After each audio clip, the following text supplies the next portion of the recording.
In this video, I want to take a step back, and instead of talking about the history of Butoh or specific Butoh artists, I want to talk about the aesthetics of Butoh. In some ways, Butoh is such a personal art form that there are as many different types of Butoh as there are artists who do it. But still, there's some ideas that constellate around Butoh, and this will very much be my own personal take on Butoh, and there is no one's Butoh that will include all of these elements, but most Butoh will include some or more of these elements. The first one, and one which I think might be most important, is the idea of the empty body. I've talked a lot about how Butoh is about moving from a place of non-intention, a place that kind of escapes from personal psychology while still trying to find something which is true to yourself, trying to find your authentic self.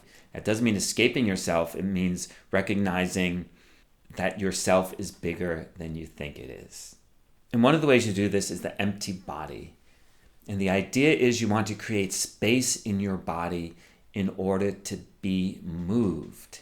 It means having a relaxed body, a clear mind, a sensitive body, a receptive body. An empty body, which doesn't mean that it stays empty of energy, empty of images. It's a starting place. It's a place from which you can find your dance. It isn't your dance, but it's a place from which you can find your dance. And that can lead into the second idea, which is very important to Butoh, which I've talked a lot about, is the idea that all of the movement that you do, whether it's choreographed or improvised, needs to come from an internal impulse. The most authentic, the truest Butoh is never about being told, okay, now move your hand here, now move your hand there. It's finding an impulse inside you to move. One of my Butoh teachers said, you don't want to move from the idea of the image, you want to let the energy of the image move your body. So there isn't really a right or a wrong. It's about being authentic. Butoh is all about presence. It's all about a revealing of the inner self through your dance. I know that might sound contradictory, the idea of revealing your inner self and freeing from your inner self, but that's what art's about. Contradictions, dichotomy, and paradoxes. Another thing to mention about the aesthetics of Butoh is the idea of the white makeup from head to toe, which a lot of Butoh performers adopt. And that is basically about erasing yourself. Another way of creating an empty body, creating a way of moving that is paradoxically erasing yourself in an attempt to find the more authentic you, the more deep you, the more core you. And that leads to another core concept of Butoh, which is that it's more about being than about expression. I think I've used this example before, unless I edited it out of a previous video. But if, for example, a modern dancer might want to dance water, he or she might think about how water moves and how you can move your body in a way that conveys water, that expresses water. But a Butoh dancer would be more likely to create this empty body, create this strong internal image of being water, and then just let your body move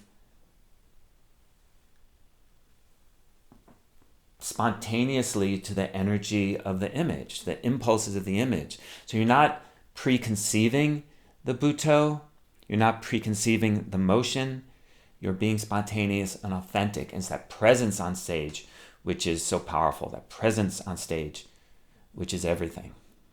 Another idea which is important to Butoh, which I've talked a lot about, is the idea of moving from a place of non-intention. Kazuo talks about that a lot, about not preconceiving your motions, not preconceiving your choreography, but being authentic and spontaneous to the moment. One of my favorite quotes from Grotowski, the avant-garde experimental Polish theater director, he said that if you have a desire to express something, you are divided. Part of you commands, part of you obeys. True expression, he said, is that of a tree. It just is. So this idea of moving from non-intention is, again, I think, fundamental to to Butoh. But different artists will take this in different directions. For some, it creates a very deep, what I might call a depersonalized form of dancing. Min Tanaka said, I don't dance in the space, I dance the space, which implies that in his mind, he is becoming part of the space and just letting the dance come from the energy, from the objects, from the structure, from the space itself, rather than from his intention.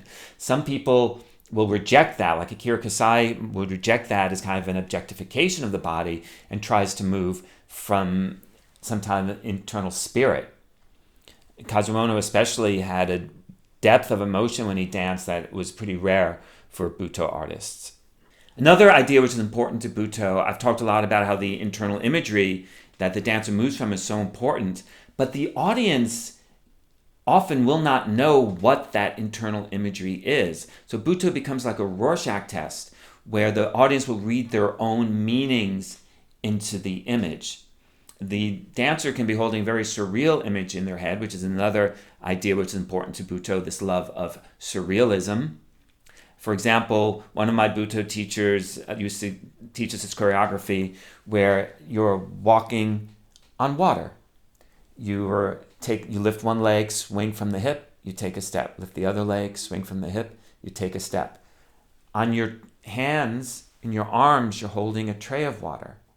And on that tray of water is a little you walking on water, holding a tray of water with a little you, with a little you, with a little you. And behind you is someone carrying the tray of water that you're walking on, who is walking on a tray of water carried by bigger you, by bigger you, by bigger you. So you're carrying this intense image of this long, surreal image of you just extending smaller in front of you and larger in back of you to infinity. And there might be 3 or 4 dancers moving in almost unison with that motion. And it's an intense image, but the audience doesn't know what image you're holding. But if the presence of the dancers is strong and the focus of the dancers is strong, it will be such a compelling moment that the audience will read their own meaning into what's happening. And that to me is one of the really magical things about Butoh. Once I directed this piece, there were, I think, 5 of dancers. And for us, it was about exploring Greek myths. And afterwards, one of the people in the audience came up to me and said, I personally identified with absolutely every single thing that you guys did on stage. But when I asked him what it meant to him, it had nothing to do with what it meant to us. And it was such a magical moment. It's exactly the sort of thing which makes Butoh such a powerful and magical performance, because it involves the audience. It's a give and take. It's not just sitting there and watching someone else do something meaningful. It's you finding meaning and expression and the universe in the experience, in the interaction, in the experience.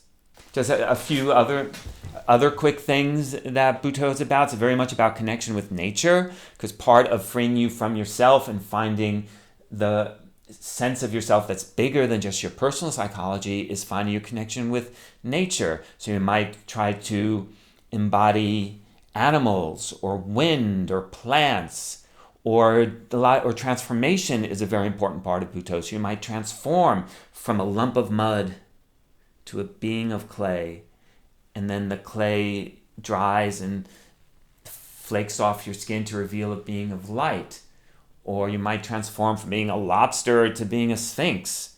So this idea of connection with nature imagery is really important, and this idea of this constant transformation is also really important. There's also in Butoh a fascination with the absurd, with the grotesque, which can bring a lot of humor into Butoh. Butoh can be a very humorous and entertaining performance because you're not hesitant to explore that side of things.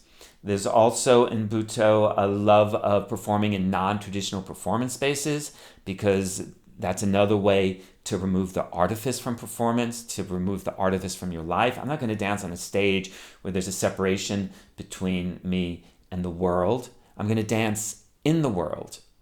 So you might dance on the street, you might dance in a park, you might dance on a glacier, you might dance at the edge of the ocean. with the waves lapping over you as you lie in the sand, experiencing and expressing your transformations and being your transformations. Another thing which is important to Butoh, which separates it from traditional dance and classical Western dance, is you're not trying to create an idealized body. It's not up and trying to be perfect. It's embracing your imperfections. And in some ways, it's about dancing from your imperfections rather than dancing from any idealized version of what the body is. Again, that's a very important way of getting rid of artifice. Kazuo said, don't try to be good, by which I mean don't try to be beautiful, don't try to have wonderful technique. Try to be authentic. Embrace your imperfections. Embrace your limitations. Embrace your idiosyncrasies. And again, there's that paradox of embracing your idiosyncrasies frees you from yourself. It frees you from artifice. It frees you from culturally imposed expectations, culturally imposed limitations. There is a sense in Butoh of a rejection of traditional values of society. Looking good as opposed to being true. Another idea that's important to Butoh is the idea of the body in crisis, whether that means dancing in the cold, hanging precariously from high places, or dancing to exhaustion. The idea is that by putting the body into a state of stress, artifice falls away, habitual moving falls away, preconceptions falls away, and you can move authentically and freely. Another idea that's very important is the idea of exploring gender fluidity. Tatsumi Hijikata famously said that he felt like his dead sister was inside him, moving him when he danced. Kazuo Ohno tried to channel or embody Antonia Mercé when he danced his homage to her, admiring La Argentina.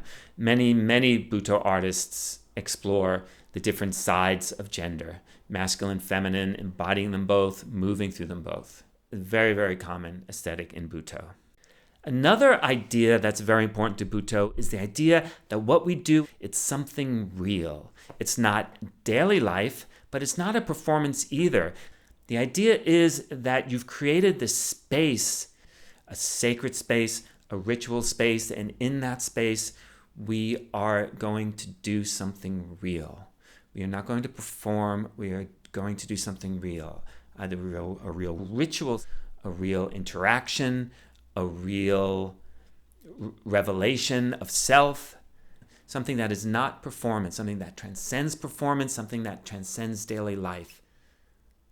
And with all this talk about the authenticness of the self, there's also a sense of the theatrical in Butoh. Butoh is a performance, and you'll often see very theatrical moments. And one of the most magical moments that I ever saw on stage was this Butoh performance by this group Butoh Shatenke at Theater Artaud in San Francisco. It began with this small woman on stage wearing this large dress that draped around her. And for some reason, there were these strings coming from the shoulders of her dress reaching up to the ceiling of the stage. And then she just began to stand up, taller. And then, oh, that woman isn't so short. And she began to get taller. And like, oh, wow, yeah, she's pretty tall. And she began to get taller. And whoa, I think maybe no human being could be that tall. And she began to get taller and taller, to standing up. And suddenly it was like she was 10 feet tall, 12 feet tall. And it was this magical moment, like you were in a dream, And then she slipped out from under the dress, and those strings that were holding the dress just kept it there. And that was part of the stage setting for the rest of the show. Now, clearly, in retrospect, underneath that wide draping dress or gown, there must have been some kind of step stool that she was just moving very slowly and very controlled, so you couldn't see the fact that she was stepping up a step stool until she was taller than any human being could possibly be. But the moment was so magical. it served a purpose. It created a sense of dreaminess, a dreamlike sense in the audience, created a sense of disorientation in the audience that opened the audience up to being receptive to what was to come. But it was a very theatrical moment. One of my Butoh teachers, Koichi Tamino, used to dance in this giant bubble on stage. It was cool looking. It was just a theatrical moment. I saw Eiko and Koma once. They performed indoors, but they created... Eiko and Koma like to perform in very natural settings. They have this performance river that they do on the banks of a river. I saw them do a performance indoors where they created the sense with lighting and with water that they were dancing on the shores of a deep, deep river. And it was lit so that the water looked deep. It was really a wonderful, magical moment. After the performance, I went up to the stage to see what was going on, and the water was like this. I don't even know if it was even an inch deep. But they had lit it and set it in a way that it looked like the edge of a river. And it was a magical moment, but it was a theatrical moment. Sankai Juku also has very visually theatrical performances. They can have really large sets. They can have wonderful images like sand pouring down from the roof or people dropping in and out of water. It's not only about the presence of the dancers. It's about the visual experience that you're giving to the audience. Or giving might be more the visual experience that you're sharing with the audience, that you're experiencing with the audience. I think also because of the white makeup, you'll often see this image of red on white, and the contrasting colors is a common visual motif that happens in Butoh a lot. But now I think maybe I'm getting into minutia. There's also in Butoh a nostalgia for pre-modern times. Because, and this is the thing I love about Butoh, Butoh is evoking a timeless world, one that existed before culture and will exist after culture. If you enjoyed this video, please consider liking it and sharing it so that other people who might enjoy it can also find it. Also, if you'd like to see more videos like this, please consider subscribing to my channel. I plan to release videos every 2 weeks or so. Some will be essays on the intersection of art and spirituality, and there will also be videos of my own work, my music, and my short films. And finally, if you'd like to support me as a creator, please consider joining my Patreon page at patreon.com/BobDiNatale. I'll put a link to that in the description below. Anyway, I hope you enjoyed the video, and I'll see you next time.